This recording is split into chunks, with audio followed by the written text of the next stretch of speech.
ਵਾਲੇਕੁਮ ਸਲਾਮ। ਮਾਜਿਦ ਭਾਈ ਤੁਸੀਂ ਮਾਸ਼ਾਅੱਲਾ ਪੰਜਾਬੀ ਦੇ ਵਿੱਚ ਵੀਡੀਓ ਬਣਾਉਂਦੇ ਹੋ, ਤੁਹਾਡੀਆਂ ਬੜੀਆਂ ਵਾਇਰਲ ਵੀਡੀਓ ਜਾਂਦੀਆਂ ਨੇ। ਤੁਸੀਂ ਇਹ ਵੀ ਦੱਸਿਆ ਤੁਸੀਂ ਆਪਣੇ ਬੱਚਿਆਂ ਨਾਲ ਪੰਜਾਬੀ ਬੋਲਦੇ ਹੋ। ਹਾਲੇ ਤੁਸੀਂ 28 ਸਾਲ ਹੋ ਗਏ ਨੇ ਯੂਕੇ ਦੇ ਵਿੱਚ, ਫਿਰ ਵੀ ਤੁਸੀਂ ਪੰਜਾਬੀ ਬੋਲਦੇ ਹੋ। ਪਰ ਸਾਡੇ ਪਾਕਿਸਤਾਨ ਦੇ ਵਿੱਚ ਹੁਣ ਨਵੀਂ ਨਸਲ ਦੀਆਂ ਮਾਵਾਂ ਆਪਣੇ ਬਾਲਾਂ ਨਾਲ ਉਰਦੂ ਬੋਲਦੀਆਂ ਨੇ, ਸਾਡੀ ਉੱਥੇ ਪੰਜਾਬੀ ਲਾਜ਼ਮੀ ਵੀ ਨਹੀਂ ਹੈ। ਤੁਹਾਡਾ 28 ਸਾਲ ਦਾ ਤਜਰਬਾ ਹੈ ਯੂਕੇ ਦਾ, ਸਾਰੀ ਦੁਨੀਆ ਨੂੰ ਤੁਸੀਂ ਵੇਖਿਆ ਹੈ, ਮੁਖਤਲਿਫ ਕੌਮਾਂ ਦੇ ਲੋਕਾਂ ਨੂੰ।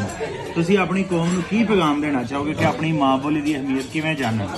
ਅਸੀਂ ਪੰਜਾਬੀ ਨੂੰ ਨਹੀਂ ਭੁੱਲ ਸਕਦੇ। ਨਹੀਂ ਬੋਲ ਅਗਰ ਇਹ ਜ਼ੁਬਾਨਾਂ ਨੂੰ ਤੁਸੀਂ ਇੱਜ਼ਤ ਦਿੰਦੇ ਹੋ, ਇੰਗਲਿਸ਼ ਨੂੰ, ਉਰਦੂ ਨੂੰ ਜਾਂ ਕਿਸੇ ਹੋਰ ਜ਼ੁਬਾਨ ਨੂੰ, ਪੰਜਾਬੀ ਜਿਹੜੀ ਜ਼ੁਬਾਨ ਹੈ ਨਾ, ਉਹਦੇ ਨਾਲ ਸਾਡਾ ਨਾਂ ਲੱਗਦਾ ਮਾਂ ਬੋਲੀ ਜ਼ੁਬਾਨ। ਮਾਂ ਬੋਲੀ ਤੇ ਮੈਂ ਇੱਥੇ ਬਰਤਾਨੀਆ ਵੀ ਅਲਹਮਦੁਲਿਲਾ ਆਪਣੇ ਪੁੱਤਰ ਨੂੰ ਨਾ ਪੁੱਤਰ ਹੀ ਕਹਿਣਾ, ਤੇ ਮੇਰੀ ਖੁਆਇਸ਼ ਹੈ ਕਿ ਮੇਰਾ ਪੁੱਤਰ ਵੀ ਮੈਨੂੰ ਅੱਬਾ ਹੀ ਕਵੇ, ਕਿਉਂਕਿ ਜਿਹੜੀ ਇੰਗਲਿਸ਼ ਹੈ ਨਾ ਉਹਨੂੰ ਬਰਤਾਨੀਆ ਦੇ ਸਕੂਲ ਨੇ ਸਿਖਾ ਦੇਣੀ ਹੈ, ਉਰਦੂ ਜਿਹੜੀ ਹੈ ਉਹਨੂੰ ਜ਼ਮਾਨੇ ਨੇ ਸਿਖਾ ਦੇਣੀ ਹੈ, ਪੰਜਾਬੀ ਸਿਰਫ ਮੈਂ ਸਿਖਾਣੀ, ਕਿਉਂਕਿ ਮੇਰਾ ਪੁੱਤਰ ਹੈ। ਹਾਂਜੀ, ਇਹ ਵੀ ਹੈ ਨਾ, ਸਾਡੇ ਪੰਜਾਬ ਦੇ ਸਕੂਲਾਂ 'ਚ ਤਾਂ ਪੰਜਾਬੀ ਲਾਜ਼ਮੀ ਹੋਣੀ ਚਾਹੀਦੀ ਯਾਰ। ਦੇਖੋ ਸਾਡੀ ਜ਼ੁਬਾਨ ਨਹੀਂ ਲਾਜ਼ਮੀ, ਬਾਕੀ ਸਾਰੀ ਦੁਨੀਆ ਦੀਆਂ ਲਾਜ਼ਮੀ ਯਾਰ 110% ਹੋਣੀ ਚਾਹੀਦੀ ਹੈ। ਅਸੀਂ ਦੁਆ ਗੋ ਆ ਕਿ ਸਾਡੀ ਪੰਜਾਬੀ ਮਾਂ ਬੋਲੀ ਜ਼ੁਬਾਨ ਸਾਡੇ ਕੋਲ ਖੁੱਸੇ ਨਾ, ਜ਼ਿੰਦਾ ਰਵੇ, ਮਰੇ ਨਾ। ਜ਼ਿੰਦਾ ਰਵੇ। ਬੜੀ ਮਿਹਰਬਾਨੀ ਤੁਹਾਡੀ। Thank you.